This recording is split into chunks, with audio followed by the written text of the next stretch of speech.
What's going on, everyone? DSP here, and welcome to episode 23 of the Hateful Truth. Today we'll be talking about a game that I just completed. It is a game with some familiar faces when it comes to the developers, but it is a completely new and refreshing IP. If you don't know what I'm talking about, I am, of course, talking about Shadows of the Damned, which came out 2 days ago, so this is a pretty fresh review for a game that just came out. Shadows of the Damned. So, first of all, how do you describe this game? I think the best way to describe it would be like a heavy metal, third-person shooter, puzzler, with a quirky attitude, a lot of sexual humor. It's definitely a rated M game, let's put it that way. It is gory. You will be blowing demons apart. People will be coming outside, or ripping out of the inside of other people. It will be pretty nasty at times, but if you like that kind of thing, this game is right up your alley. The plot of the game. The plot itself is that there is a demon hunter named Garcia, and he has a girlfriend named Paula, and over the course of the game you find out that this was someone who he had just kind of found one day, like out actually in a dumpster he found her, and he basically rescued her, cleaned her up, and he's been going out with her for quite some time, but he has no idea about her past or anything like that. Well, come to find out, Paula is the mistress of the Lord of the Underworld.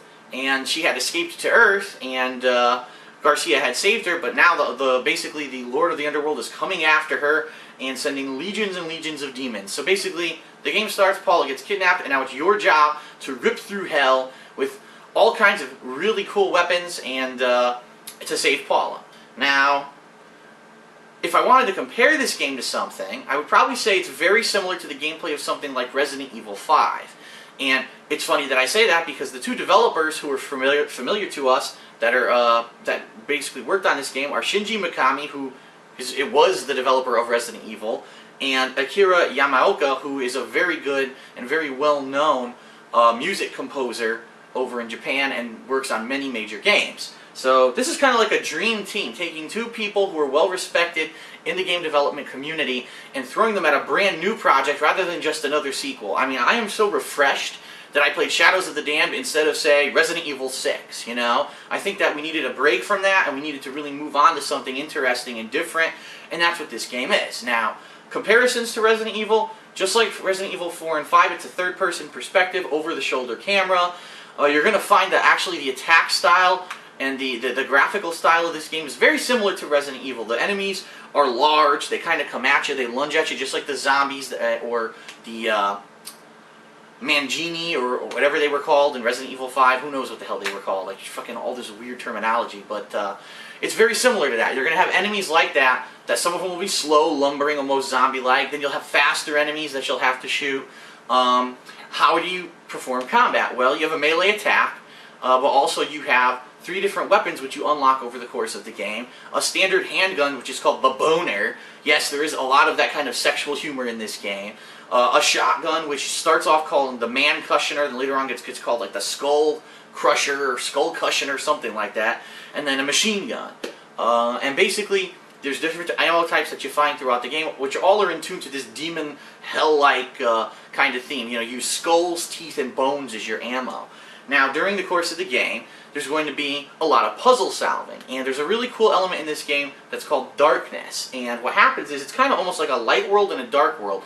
In normal light, you can see everything, you can fight enemies normally, and there's no problems. But if you're in darkness, you actually can't hurt the enemies. So what you need to do is, if you walk into a dark area where there's darkness, you have to find a way to light it up, whether it's shooting a lamp, shooting a goat head. Yes, I know that sounds really weird, but if you shoot goat heads, you actually light areas in this game. And your goal is basically to get the light back on, because also, while you're in darkness, you can only survive for a limited time. After a certain amount of time, it actually starts to drain your health slowly. So you have to stay in the light as much as possible. Now, some of the cool puzzle elements of this game include the darkness. There are some doors that are blocked, and there's switches that you have to shoot, but you can only shoot them if you're in darkness, looking out and finding the switches and shooting them that way. So there's a lot of cool things that come later on in the game as you actually start to upgrade your weapons, because you will be able to upgrade your weapons during the course of the game. They get new abilities, and sometimes it'll help you in combat. So for example, the machine gun later on in the game can actually lock onto enemies, which is pretty cool. Sometimes it'll help you with a puzzle. For example, the boner upgrades to what's called the hot boner. It's just a bigger gun, and it actually has, which is pretty gross, but it actually shoots wads. Yes, I know. It shoots wads that can attach to objects and walls and blow things up. So maybe you can blow open a hidden area, or maybe you can blow the armor off of an enemy. Or the shotgun actually becomes a grenade launcher later on in the game, so you can shoot grenades over certain obstacles to hit switches or enemies. So pretty cool the way that they implement all the weapons, and that weapons upgrade and actually grow with you during the course of the game. You also have the ability to upgrade other things by finding certain gems and rubies throughout the game. So, for example, you can upgrade your health, you can upgrade the reload time of your guns, the damage of your guns, things like that. Now, I was just about to say something about an interesting element, and now I forgot about it. Oh, one interesting element is the way that you heal yourself in this game. You know, in most games you find first aid kits or fruit or food of some sort. In this game, your first aid is alcohol. That's right, either sake, tequila, or absinthe. You just chug a bottle of alcohol and you get your life back, which is pretty damn cool. Although it's pretty much the same concept as just eating or using a health pack. But yeah, really unique, and some of the things I really like about this game. The atmosphere and the graphical design. Everything in this game is very creepy, very gory, but it's because you're supposed to be in hell. And there's a lot of tongue-in-cheek humor, there's a lot of sexual humor. So again, it is an M-rated title. Would not recommend this for anyone, you know, younger than, say, 17. But it's pretty cool, it's pretty interesting. The game actually has references to a lot of pop culture classic horror things. For example, there's a scene in the library that's reminiscent of the scene in Ghostbusters. There's also a scene that's very similar to the cabin scene in the original Evil Dead and in Evil Dead 2. So really, really cool that they kind of reference other famous mainstream horror movies in the game. That's really, it's neat. It's a nice Easter egg to recognize those things when they happen. Some other things I like about the game. The combat. The combat is very similar to Resident Evil 5. Pretty much, if you get the shotgun, you get close to someone, you pull the trigger, they explode. Just like you would do to the zombies in Resident Evil 5.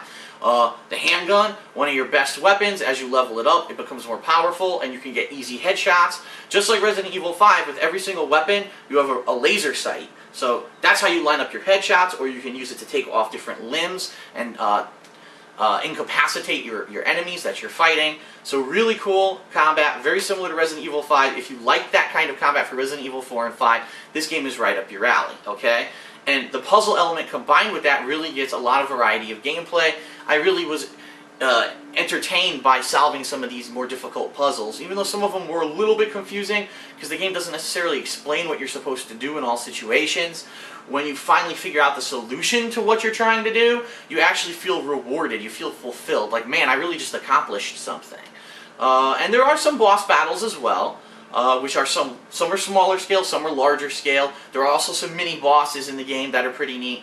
The one thing that I kind of liked about this game is that you get either a trophy or an achievement for every major accomplishment you make. So if you beat a stage in the game, you get an achievement. If you beat a big boss, you get an achievement. So you really feel like, alright, I just crossed this mountain, or I just jumped this hurdle that was pretty tough to get over. You get rewarded for it with an achievement or a trophy. And that's really neat. I think, honestly, I think that's what achievements should really be used for. To say, okay, you just beat this really tough thing, here's an achievement. Not what some of these other games do, like collect every fucking, you know, stupid collectible in the game. Who cares? Who's going to run around finding every single collectible? It's kind of changing the gameplay of the game from what it's really supposed to be. I wouldn't want to run around and having to collect every single collectible to get the achievements in a game. So I like the way that they did the achievements there. The sound is outstanding. The music, I mean, being that it was Akira Yamaoka, again, I apologize if I'm not pronouncing the name right, but this guy knows what he's doing. There's spooky music for certain parts, there's scary music for certain parts, there's rock music, metal style music, there's just silly music at certain parts, which is really neat, and I really enjoyed that. I think it was really well done. The voice acting is outstanding. The main character, Garcia, is played by Stephen Blum, and if you don't know who he is, he's the guy that does 100 fucking voices for every game, and he's very well known in the industry, so you can expect to have some very good voice work in this game as well. What else did I like? I like the fact that they actually, once you reach one of the certain chapters in the game, they break up the gameplay by giving you some 2D shooter gameplay. And this is kind of weird, I know, that they would put a 2D shooter in a game like this, but there's 3 major levels that have this 2D shooting element, and it's pretty neat that they break up the gameplay like that as well to keep it from being monotonous. No puzzles are ever so difficult that you're really going to be completely stumped, but there is enough challenge that, again, it's rewarding when you beat them. So those are all my positives about the game. I really enjoyed this game, okay? I think, if anything, it's one of the most refreshing games that I've played this year because it's a brand new IP. It's not some sequel to an already established franchise. They're taking a chance, but they did a fucking bang-up job on this game. Very entertaining.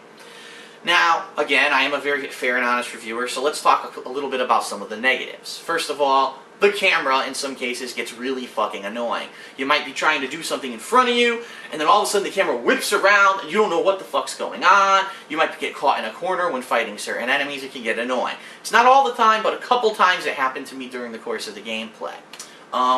There are some weird bugs with the guns, and what I mean is sometimes I would pull left trigger to zoom in and look down the sights of my gun, and the gun would fire, and I never pressed right trigger to fire. And it happened a couple times during the gameplay as well, and I'm wondering if that's some kind of a programming bug. And some of the things are just a little bit annoying. For example, the shotgun. You would think a shotgun, if the enemy you're trying to kill is anywhere remotely in front of you, they should get hit by the shotgun. Not so in this game. You actually need to make sure that the laser sight from the shotgun is on their body. If it's not, chances are you're probably going to miss them. So it's actually kind of hard to very quickly pull a gun out and shoot something in front of you. And again, if you've played Resident Evil 5, you're probably used to that anyway. It is a little bit of a clunky control scheme, but just weird that again, a shotgun you would think burst fire, not one confined area of the shotgun, and that's just one little gripe I had with the game. The other complaint that I have is that there are certain parts where it's not self-explanatory at all. There are a couple boss battles, a couple things where you just have no idea what you're supposed to be doing.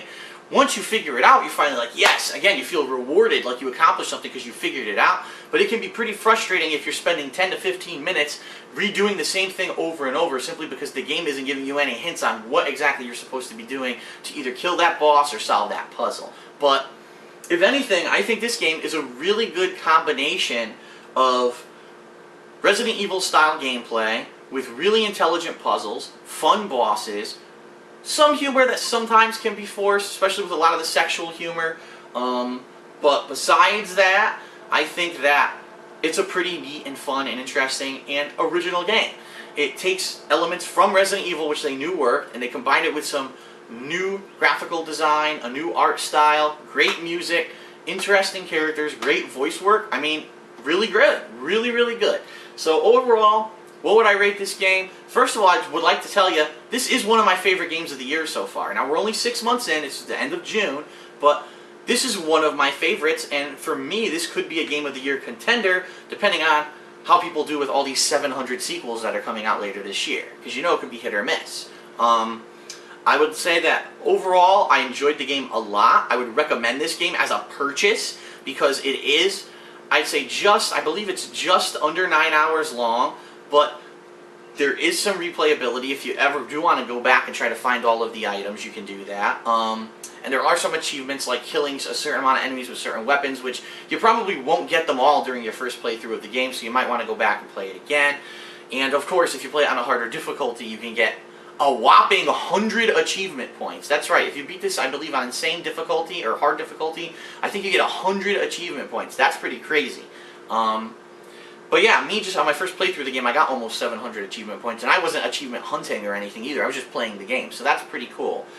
So anyway, one of my favorite games this year so far, I give Shadows of the Damned an 8.5. That's right, I give it a very high score. I think it's a really solid game, really interesting, responsive controls, fun gameplay.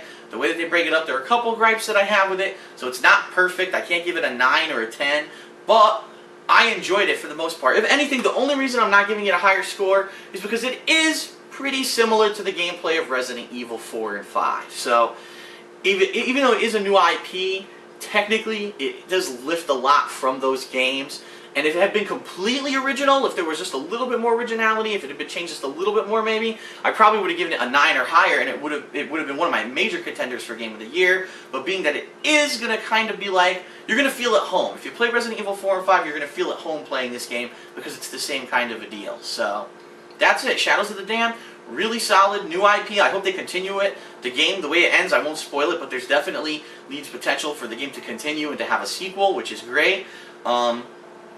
I love how it's humorous while combining that with a horror aspect. It kind of lightens the mood and makes it not as scary or not as, you know, bone-chilling of a game as it would have been if it were a real serious game. So I give it an 8.5. So, alright, that's it for Shadows of the Damned. Really good.